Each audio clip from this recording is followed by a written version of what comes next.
Hey everybody, we're going to start chapter 6 of Pride and Prejudice. I hope everybody's staying warm and having an enjoyable day. It is quite cold where we are. Um, I think this is the coldest weather we've had so far. So we have to, watch to make sure our pipes don't freeze and things. It is quite bitter cold out there. I know some of you have had even colder weather than we probably are having right now. So everybody just make sure you're staying warm.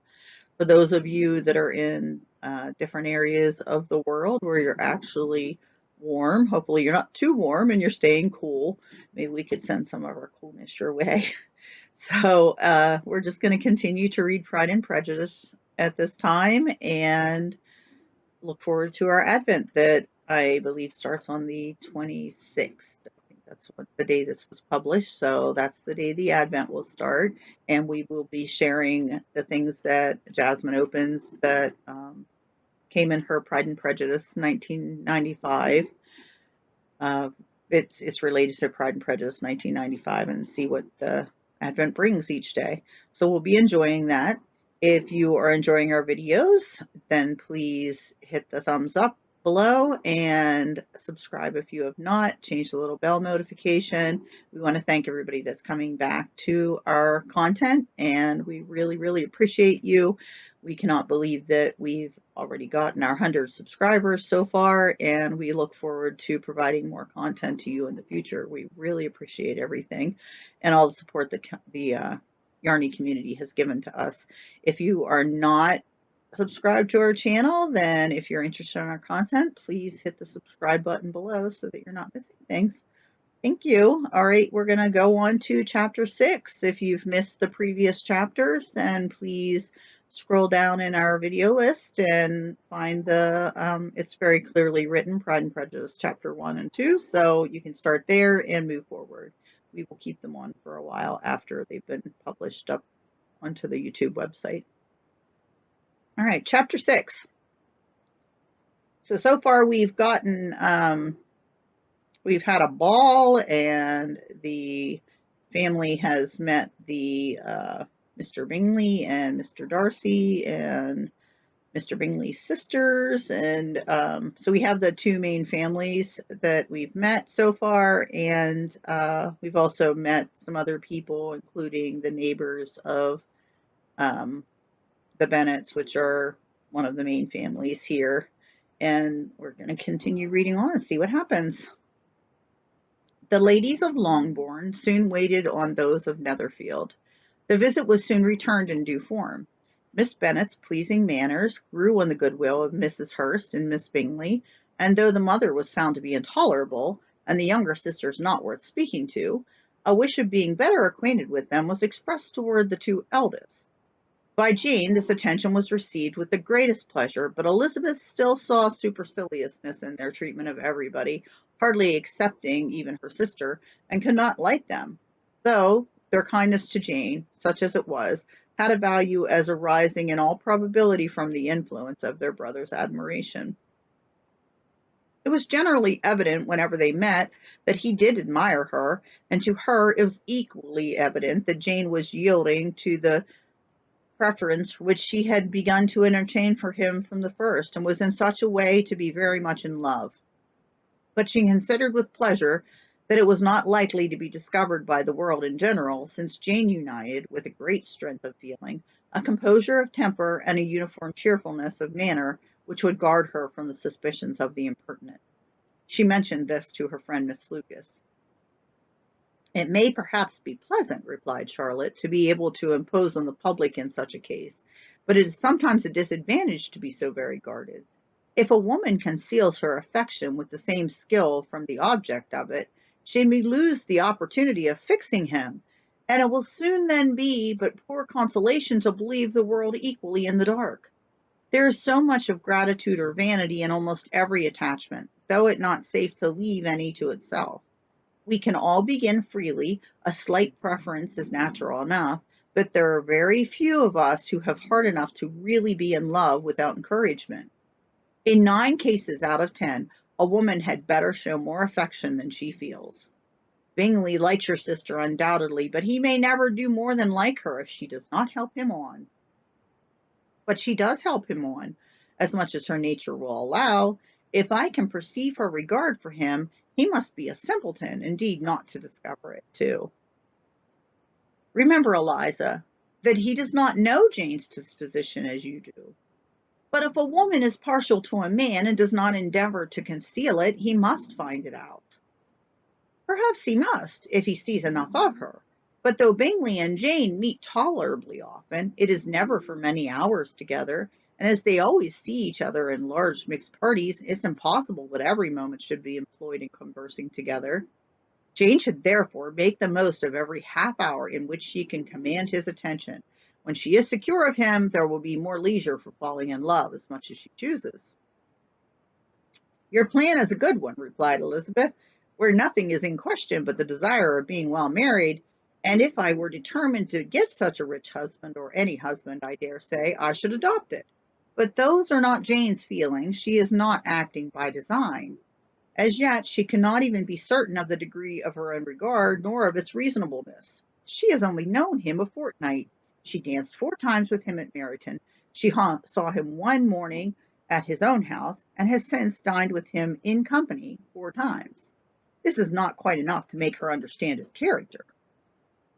Not as you represent it. Had she merely dined with him, she might only have discovered whether he had a good appetite. But you must remember that 4 evenings have also been spent together, and 4 evenings may do a great deal. Yes, these 4 evenings had enabled them to ascertain that they both like Van Un better than commerce. But with respect to any other leading characteristic, I do not imagine that much has been unfolded.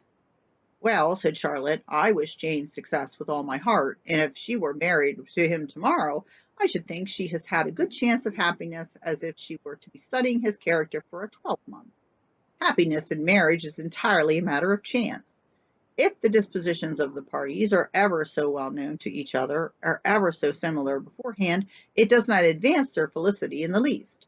They should always continue to grow sufficiently, unlike afterwards, to have their share of vexation, and it is better to know as little as possible of the defects of the person with whom you are about to pass your life. You make me laugh, Charlotte, but it is not sound. You know it is not sound, and that you would never act in this way yourself. Occupied in observing Mr. Bingley's attentions to her sister, Elizabeth was far from suspecting for herself becoming the object of some interest in the eyes of his friend. Mr. Darcy had at first scarcely allowed her to be pretty.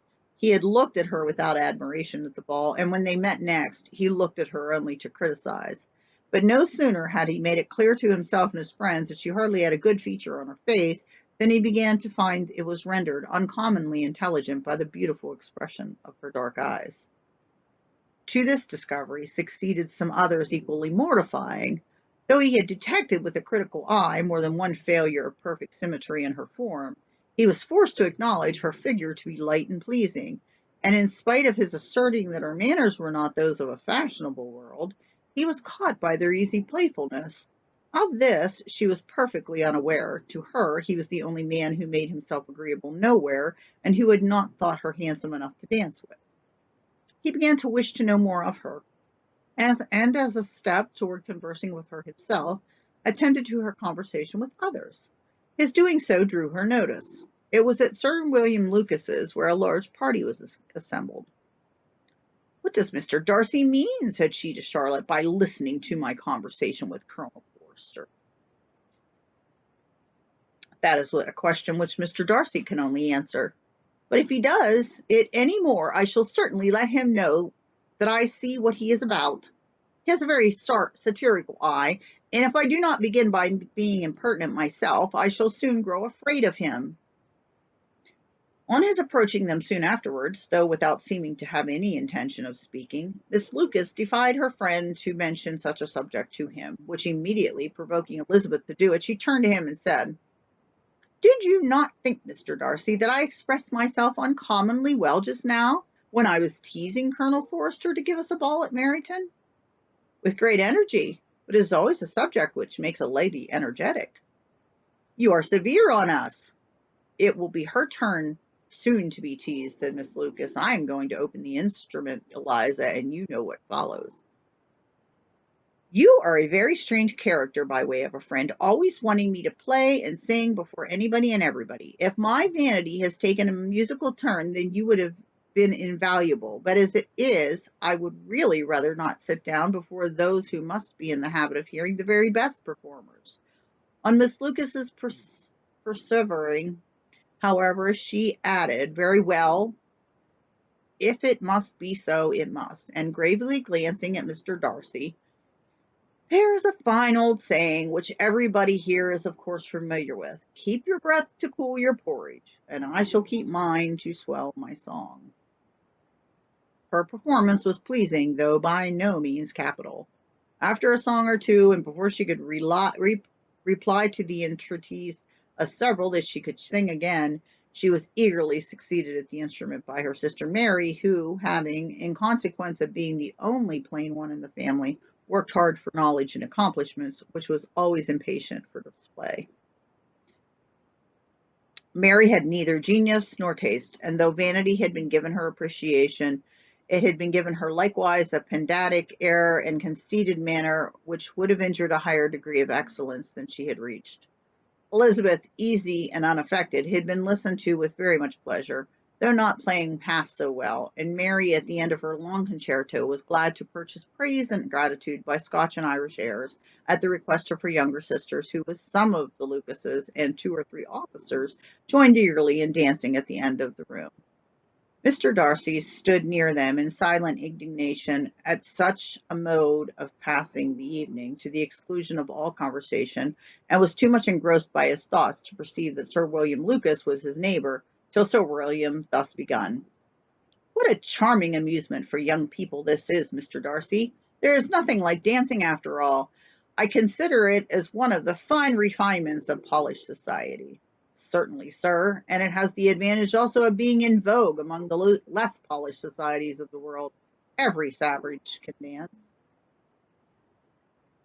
Sir William only smiled. Your friend performs delightfully, he continued after a pause on seeing Bingley join the dance, and I doubt not that you are an adept in the science yourself, Mr. Darcy. You saw me dance at Meryton, I believe, sir. Yes, indeed, and received no inconsiderable pleasure from the sight. Do you often dance at St. James? Never, sir. Do you not think it would be a proper compliment to the place? It is a compliment which I never pay to any place if I can avoid it. You have a house in town, I conclude. Mr. Darcy bowed. I had once had some thought of fixing in town myself, for I am fond of superior society, but I did not feel quite certain that the air of London would agree with Lady Lucas. He paused in hopes of an answer, but his companion was not disposed to make any, and Elizabeth at that instant moving towards them, he was struck with the action of doing a very gallant thing, and called out to her, My dear Miss Eliza, why are you not dancing? Mr. Darcy, you must allow me to present this young lady to you as a very desirable partner. You cannot refuse to dance, I am sure, when so much beauty is before you. And taking her hand, he would have given it to Mr. Darcy, who then, extremely surprised, was not unwilling to receive it, when she instantly drew back and said with some discomposure to Sir William, Indeed, sir, I have not the least intention of dancing. I entreat you not to suppose that I move this way in order to beg for a partner. Mr. Darcy, with grave propriety, requested to be allowed the honour of her hand, but in vain. Elizabeth was determined, nor did Sir William at all shake her purpose by his attempt at persuasion. You excel so much in the dance, Miss Eliza, that it is cruel to deny me the happiness of seeing you again. And though this gentleman dislikes amusement in general, he can have no objection, I am sure, to oblige us for 1/2 hour. Mr. Darcy is all politeness, said Elizabeth, smiling. He is indeed. But considering the inducement, my dear Miss Eliza, we cannot wonder at his complaisance. For who would object to such a partner? Elizabeth looked archly and turned away. Her resistance had not injured her with the gentleman, and he was thinking of her with some complacency when thus accosted by Miss Bingley. I can guess the subject of your reverie. I should imagine not. You are considering how insupportable it would be to pass many evenings in this manner in such society, and indeed I am quite of your opinion. I was never more annoyed. The insipidity, and yet the noise, the nothingness, and yet the self-importance of all these people. What would I give to hear your strictures on them? Your conjecture is totally wrong, I assure you. My mind was much more agreeably engaged. I had been meditating on the very great pleasure which a pair of fine eyes in the face of a pretty woman can bestow. Miss Bingley immediately fixed her eyes on his face and desired he would tell her what lady had the credit of inspiring such reflections. Mr. Darcy replied with great intrepidity, Miss Elizabeth Bennet. Miss Elizabeth Bennet, repeated Miss Bingley. I am all astonishment. How long has she been such a favourite? And pray, when am I to wish you joy? That is exactly the question which I expected you to ask. A lady's imagination is very rapid. It jumps from admiration to love, from love to matrimony in a moment. I knew you would be wishing me joy. Nay, if you're serious about it, I shall consider the matter is absolutely settled. You will be having a charming mother-in-law indeed, and of course she will always be at Pemberley with you. He listened to her with perfect indifference, while she chose to entertain herself in this manner, and as his composure convinced her that all was safe, her wit flowed long. Chapter 7. Mr. Bennet's property Mr. Bennet's property consisted almost entirely in an estate of 2,000 a year, which unfortunately for his daughters was entailed in default of heirs male on a distant relation, and their mother's fortune, though ample for her situation in life, could but ill supply the deficiency of his. Her father had been an attorney in Meryton and had left her £4,000. She had a sister married to a Mr. Phillips who had been a clerk to their father and succeeded him in their business, and a brother settled in London in a respectable line of trade. The village of Longbourn was only a mile from Meryton, a most convenient distance for the young ladies, who were usually attempted thither 3 or 4 times a week to pay their duties to their aunt and to the milliner's shop just over the way. The two youngest of the family, Catherine and Lydia, were particularly frequent in these attentions. Their minds were more vacant than their sisters, and when nothing being offered, a walk to Meryton was necessary to amuse their morning hours and furnish conversation for the evening, and however bare of news the country in general might be, they always contrived to learn some from their aunts. At present, indeed, they were well supplied both with news and happiness by the recent arrival of the militia regiment in the neighbourhood. It was to remain the whole winter in Meryton was their headquarters. Their visits to Mrs. Phillips were now productive of the most interesting intelligence. Every day added something to their knowledge of the officers' names and connections. Their lodgings were not long a secret, and at length they began to know the officers themselves. Mr. Phillips visited them all, and this opened to his nieces a sort of felicity unknown before. They could talk of nothing but officers, and Mr. Bingley's large fortune, the mention of which gave animation to their mother, was worthless in their eyes when opposed to the regimentals of the ensign. After listening one morning to their effusions on the subject, Mr. Bennet coolly observed, From all that I can collect by your manner of talking, you must be two of the silliest girls in the country. I have suspected it some time, but now I am convinced. Catherine was disconcerted and made no answer, but Lydia, with perfect indifference, continued to express her admiration of Captain Carter and her hope of seeing him in the course of the day, as he was going the next morning to London. I am astonished, my dear, said Mrs. Bennet, that you should be so ready to think your own children silly. If I wish to think slightly of anybody's children, it should not be of my own, however. If my children are silly, I must hope to always be sensible of it. Yes, but as it happens, they are all of them very clever. This is the only point, I flatter myself, on which we do not agree. I had hoped that our sentiments coincided in every particular, but I must so differ from you as to think our two youngest daughters uncommonly foolish. My dear Mr. Bennet, you must not expect such girls to have the sense of their father and mother.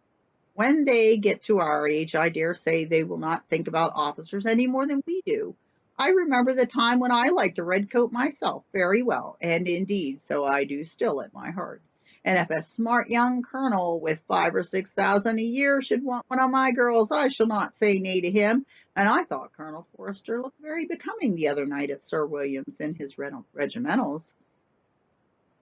Mamma, cried Lydia, my aunt says that Colonel Foster and Captain Carter do not often go to Mrs. Watson's as they did when they first came. She sees them now very often standing in Clark's library.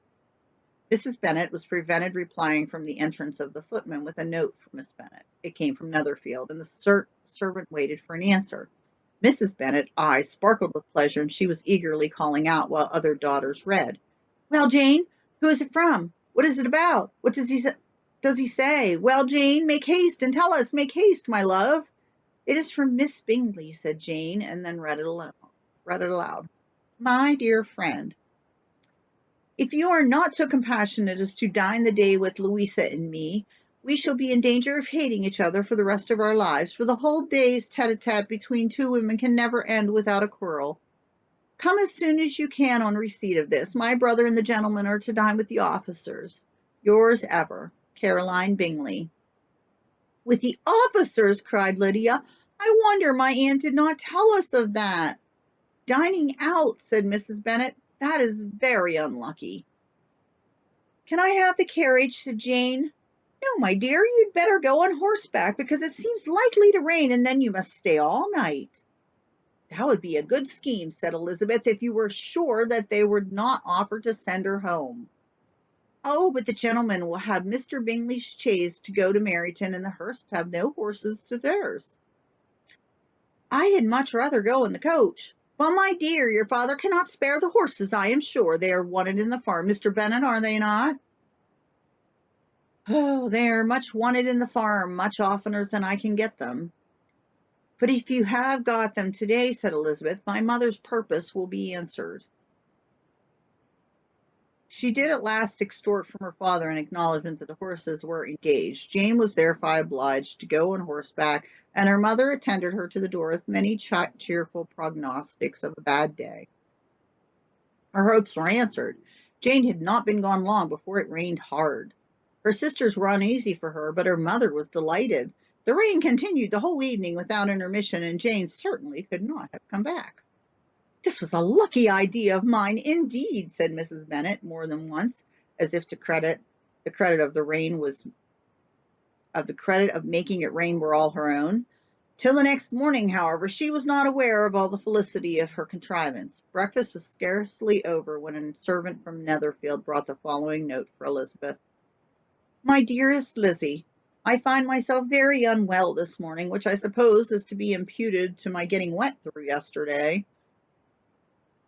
My kind friends will not hear of my returning till I am better. They insist also on my seeing Mr. Jones. Therefore, do not be alarmed if you should hear of his having been to me, and excepting a sore throat and headache, that is not much the matter with me. Yours, etc. Well, my dear, said Mr. Bennet, when Elizabeth had read the note aloud, if your daughter should have a dangerous fit of illness, if she should die, it would be of a comfort to you that it was all in the pursuit of Mr. Bingley and under your orders. Oh, I am not afraid of her dying. People do not die of a little trifling colds. She will be taken good care of. As long as she stays there, all is very well. I would go and see her if I could have the carriage. Elizabeth, feeling really anxious, was determined to go to her, though the carriage was not to be had, and as she was no horsewoman, walking was her only alternative. She declared her resolution. How can you be so silly, cried her mother, as to think of such a thing? In all this dirt, you will not be fit to be seen when you get there. I shall be very fit to see Jane, which is all I want. Is this a hint to me, Lizzie, said her father, to send for the horses? No, indeed, I do not wish to avoid the walk.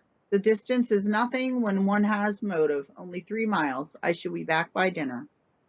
I admire the activity of your benevolence, observed Mary, but every impulse of feeling should be guided by reason. And in my opinion, exertion should always be in the proportion to which it's required. We will go as far as Meryton with you, said Catherine and Lydia. Elizabeth accepted their company, and the 3 ladies set off together. If we make haste, said Lydia, as they walked along, perhaps we may see something of Captain Carter before he goes. In Meryton they parted, and the two youngest repaired to the lodgings of one of the officers' wives, and Elizabeth continued her walk alone, crossing field after field at a quick pace, jumping over stiles and springing over puddles with impatient activity, and finding herself at last within view of the house, with weary ankles, dirty stockings, and a face glowing with the warmth of exercise. She was shown into the breakfast parlor, where all but Jane were assembled, and where her appearance created a great deal of surprise. That she should have walked 3 miles so early in the day in such dirty weather and by herself was almost incredible to Mrs. Hurst and Miss Bingley, and Elizabeth was convinced that they held her in contempt for it. She was received, however, very politely by them, and in their brother's manners there was something better than politeness. There was good humour and kindness. Mr. Darcy said very little, and Mr. Hurst said nothing at all. The former was divided between admiration of the brilliancy which exercise had given her complexion, and doubt as to the occasions justifying her coming so far alone. The latter was thinking only about his breakfast.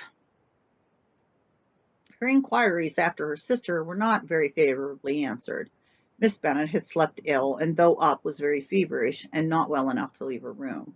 Elizabeth was glad to be taken to her immediately, and Jane, who had only been withheld by the fear of giving alarm or inconvenience from expressing in her note how much she longed for such a visit, was delighted at her entrance. She was not equal, however, to much conversation, and when Miss Bingley left them together, could attempt little besides expressions of gratitude for the extraordinary kindness she was treated with. Elizabeth silently attended her. When breakfast was over, they were joined by the sisters, and Elizabeth began to like them herself, when she saw how much affection and solicitude they showed for Jane. The apothecary came, and having examined his patient, said, as they might be supposed, that she had caught a violent cold, and that they must endeavour to get the better of it, advised her to return to bed, and promised her some draughts. The advice was followed readily, for the feverish symptoms increased, and her head ached acutely. Elizabeth did not quit her room for a moment, nor were the other ladies often absent. The gentlemen being out, they had in fact nothing to do elsewhere. When the clock struck 3, Elizabeth felt she must go, and very unwillingly said so. Miss Bingley offered her the carriage, and she only wanted a little pressing to accept it, when Jane testified such concern in parting with her that Miss Bingley was obliged to convert the offer of the chaise to an invitation to remain at Netherfield for the present. Elizabeth most thankfully consented, and a servant was dispatched to Longbourn to acquaint the family with her stay and bring back a supply of clothes.